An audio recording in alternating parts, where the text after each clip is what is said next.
Hello বন্ধুরা, আজকে new recipe বানাবো ঝিঙে দিয়ে। তো দেখো এখানে ঝিঙে নিয়ে নিয়েছি। এটার উপরে একটা শক্ত ছাল থাকে না, এটা আমি চাকু দিয়ে উঠিয়ে নিচ্ছি। তারপরে এই মুখগুলিও কেটে নেব আমি। দাঁড়াও কেটে দেখাই। এখানে দেখো আমি আলু একটা নিয়ে নিয়েছি। আলুটা উপর ছুলিয়ে নিয়েছি, বাকলাটা ছুলিয়ে টুকরো টুকরো করে নিয়েছি যেন সিদ্ধ করতে প্রবলেম না হয়। এখানে প্রেসার কুকারে দিয়ে দিয়েছি, এগুলি বসিয়ে নিয়েছি গ্যাসে।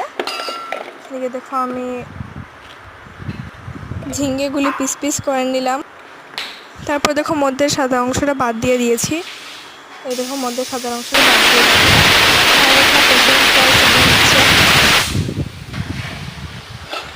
দু তিনটে সিটি মারতে হবে। তারপর দেখো এগুলি সবগুলি টুকরো টুকরো করে যে ঝিঙ্গে কেটে রেখেছিলাম এগুলি মধ্যের অংশ বাদ দিয়ে দিয়েছি।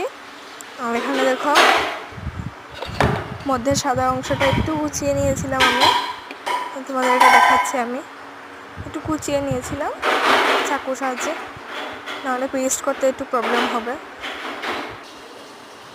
এখন দেখো আমি আলুগুলি বের করে নিলাম প্রেসার কুকার থেকে। এটা দেখাচ্ছি তোমাদের, খুবই কিন্তু সফট হয়েছে, সিদ্ধ হয়ে গেছে ভালো মতো। এগুলো একটু ঠান্ডা করে নিয়েছি নর্মাল, ঠান্ডা করে এখন হাত দিয়ে স্ম্যাশ করে নিলাম। দেখো ঝিঙের মধ্যে হোয়াইট কালার অংশটা ভালো করে পেস্ট করে নিব। পেস্ট করে নিচ্ছি ভালো করে।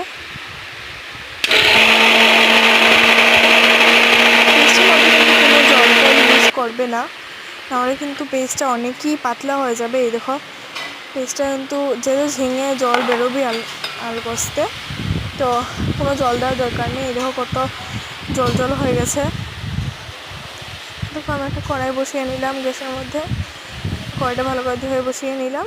কড়াইয়ের জলটা পুরো দেখো শুষে গেছে, জল আর নেই। দেখো এখন আমি কড়াইয়ের মধ্যে একটু তেল দিয়ে দিলাম যেন লাগে না।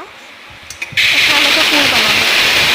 ঝিঙে যে পেস্টে রেখেছিলাম আমি কিন্তু কড়াইতে দিয়ে দিলাম, আলু সিদ্ধটা স্ম্যাশ করে দিয়ে দিলাম। তারপর দেখো ভালো করে নাড়িয়ে ছাড়িয়ে হলুদ, জিরে গুঁড়ো, লবণ, গোলমরিচ গুঁড়ো, লঙ্কা গুঁড়ো দিয়ে দেখো একটা মিক্সচার বানিয়ে নিলাম আলু। একটু পরে তারপরে আমি এখানে একটু বেসন গুলে নিচ্ছি। বেসনের মধ্যে আছে ময়দা,